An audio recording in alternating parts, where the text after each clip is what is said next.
तो guys solo levelling Ragnarok के और एक न्यू एपिसोड में आप लोगों का स्वागत है। आज के वीडियो में हम चैप्टर 49 को एक्सप्लेन करेंगे। प्रीवियस चैप्टर के लास्ट में हमने देखा था जिसन करेक्शनल फैसिलिटी में एक मैसिव ब्रेकआउट हुआ है, जिसके वजह से सारे कैदी भाग चुका है, जिन्हें लीड कर रहा था हुआंग डोंगसू, जो इस टाइमलाइन के अंदर भी एक विलेन है।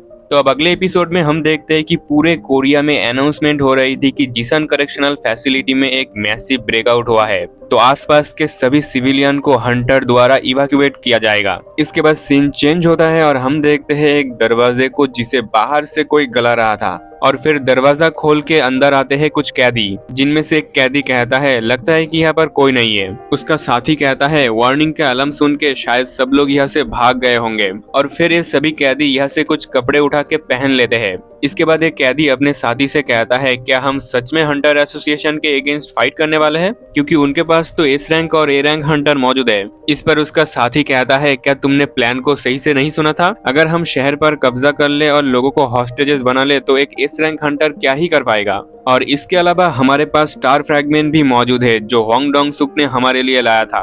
आगे ये कैदी ये भी कहता है कि तुम्हें क्या लगता है कि हंटर एसोसिएशन ने स्टार फ्रैगमेंट को डिक्लेयर क्यों किया? ऐसा इसलिए क्योंकि उन्हें डर है कि अगर सभी लोग ताकतवर बन गए तो उनके पास अथॉरिटी कम हो जाएगा। इसे सुनकर उसका साथी कहता है तुमने सही कहा, अगर डोंगसुक ने बोला है तो हमारे पास भी एक एस रैंक हंटर मौजूद है, और गाइस ये एस रैंक हंटर कौन है वो तुम्हें आगे पता चलेगा। खैर जो भी हो, हम देखते हैं कि कुछ कैदी कहता है देखो यहाँ पर तो काफी बढ़िया बढ़िया शराब की बोतल रखी हुई है, लेकिन इन लोगों को तैयार होकर यहाँ से जल्द निकलना था, बट फिर भी अपने साथ तो कुछ शराब के बोतल ये लोग लेकर ही जाएंगे।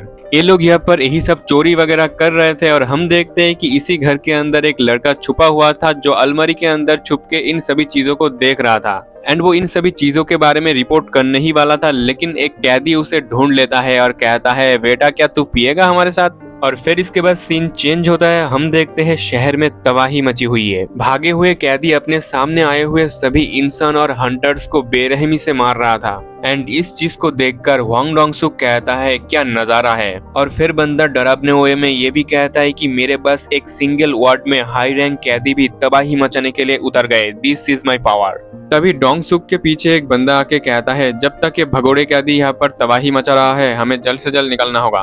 पर डोंगसुक कहता है तुम मेरे भाई के सबऑर्डिनेट के अलावा कुछ भी नहीं हो, तो मुझे परेशान मत करो। इस पर यह बंदा बोलता है मैं तुम्हारे भाई का कोई सबऑर्डिनेट नहीं हूँ, मैंने बस उसकी रिक्वेस्ट ली है।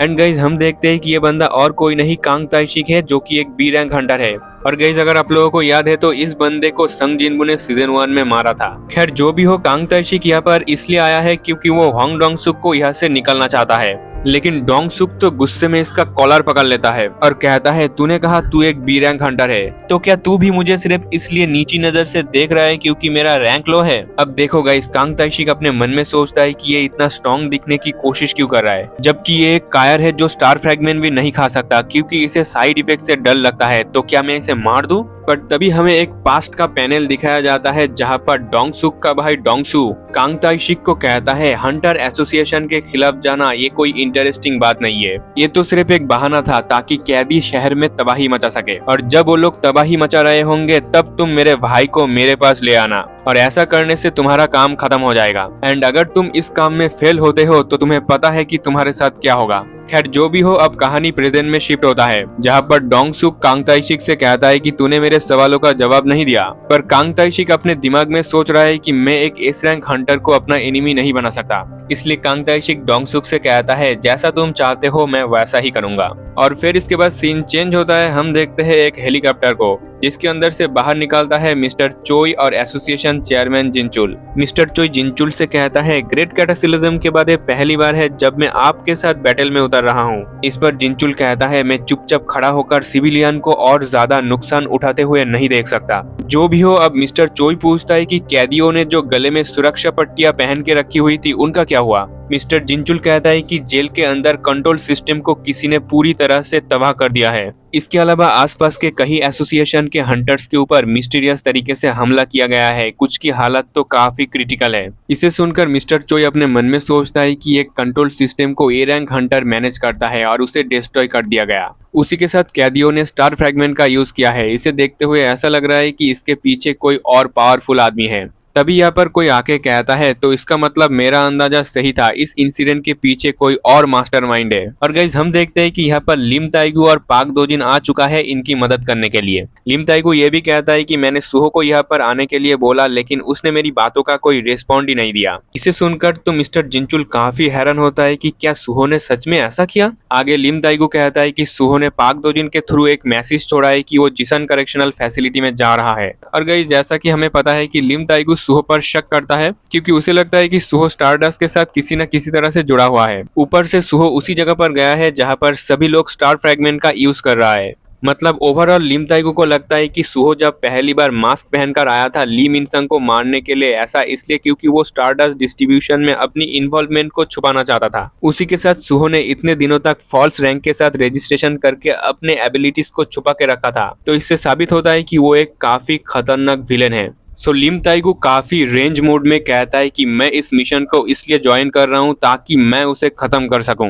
इस पर जिनचुल कहता है ऐसा भी तो हो सकता है कि हंटर संग सुहो जिसन करेक्शनल फैसिलिटी में हेल्प करने के लिए गया हो। मिस्टर चोई कहता है तो आप कह रहे हो कि बिना किसी निशान के गायब होने के बाद वो अचानक से प्रकट होता है, एसोसिएशन के बुलाने पर भी वो नहीं आता और जिसन की ओर भाग जाता है, यहाँ तक कि वो अपने रैंक को भी छुपा रहा था। तो क्या इसका कोई भी मतलब नहीं बनता? मुझे तो लगता है कि वो एक अनप्रेडिक्टेबल पर्सन है, तो हमें ये मानकर चलना चाहिए कि वो एक विलेन है। इसे सुनकर मिस्टर जिनचुल कहता है मिस्टर चोई जोंग इन, अब तुम भी ऐसा मत बोलो। खैर जो भी हो, इनके बातों को सुनकर पाक दोजिन अपने मन में कहता है कि यहाँ पर जो कंडीशन है उसके हिसाब से मैं भी इन सभी एस रैंक हंटर का सामना नहीं कर सकता। तो क्या संग सुहो को ये अंदाजा नहीं था कि ऐसा हो सकता है? मतलब सभी एस रैंक हंटर सुहो को एक एनिमी मान रहा है। लेकिन जो भी हो, ये पाक दोजिन के लिए अच्छा ही है। और वैसे भी पाक दोजिन ने सोचा था कि हंटर एसोसिएशन द्वारा स्टार फ्रैगमेंट को बंद करने के बाद उस स्टार फ्रैगमेंट का फैलना मुश्किल हो जाएगा। लेकिन साइड इफेक्ट को सुनने के बाद भी लोग इसे कंज्यूम कर रहा है। और एक तरह से ये भी पाक दोजिन के लिए अच्छा है क्योंकि वो दूर से ही, मतलब यहाँ से ही उन्हें कंट्रोल कर सकता है। सो अभी के लिए पाक दोजिन यहाँ से सब कुछ मॉनिटर करेगा और सुहो की आने का इंतजार करेगा। इसके बाद आगे हम देखते हैं कि सुहो फाइनली यहाँ पर पहुंच चुका है और यहाँ पर आके उसे लोगों की चीखें सुनाई दे रही थी क्योंकि उसका स्किल एक्टिवेट है और उसका सेंसेस अभी काफी ज्यादा तेज हो चुका है। तो बंदे को लोगों की चीखने पुकारने की आवाज सुनाई दे रही थी जिसे सुनकर तो वो काफी घबरा जाता है। और फिर आगे हम देखते हैं कि सुहो यहाँ पर पहुंच चुका है एंड गाइस यहाँ पर सभी कैदी लोगों को मार रहा था, वो भी बेरहमी से, और जो भी उनके सामने आ रहा था उनको मार रहा था। अब देखो सुहो यहाँ पर ग्रे के साथ बॉन्डिंग स्किल को यूज करके आया था। तो ये कैदी लोग सुहो और ग्रे को आसमान से टपकते हुए देखकर कहता है कि अब तुम लोग कौन हो बे? सुहो ग्रे से कहता है कि तुमने बहुत अच्छा काम किया, अब यहाँ से सब कुछ मैं संभाल लूंगा। बट एक कैदी बड़े अकड़ में सुहो को बोलता है क्या तू एक हंटर है? अगर है भी तो तू हाफ डेड हो चुका है और तू भी यहाँ पर मरेगा। लेकिन तभी बिजली के स्पीड में आके सुहो इस बंदे को पेल के रख देता है। इसे देखकर तो इन कैदियों की फटके हाथ में आ जाती है और फिर सुहो बोलता है अगर तुम लोग जेल से भागे हो तो तुम्हें बस भाग जाना चाहिए था, लेकिन तुम लोगों को चोट क्यों पहुंचा रहे हो? पर जो भी हो ये तुम्हारा डिसीजन है, पर मैं एक बात क्लियर कर देता हूँ और मेरे पास टाइम नहीं है तो मैं एक ही बार बोलूंगा, और वो ये है कि तुम लोगों के पास सिर्फ दो ऑप्शन है। पहला ऑप्शन चुपचाप अपने आप से ही यहाँ से निकल जाओ, और दूसरा ऑप्शन अगर तुम लोग ऐसा नहीं करते हो तो तुम सब लोग यहाँ पर मरोगे। इसी के साथ गाइस ये एपिसोड यहीं पर खत्म हो जाता है और इसके बाद का जो एपिसोड है वो काफी तगड़ा होने वाला है। तो उसके लिए वोट करो, कमेंट में बताओ आप लोग कितना ज्यादा एक्साइटेड हो।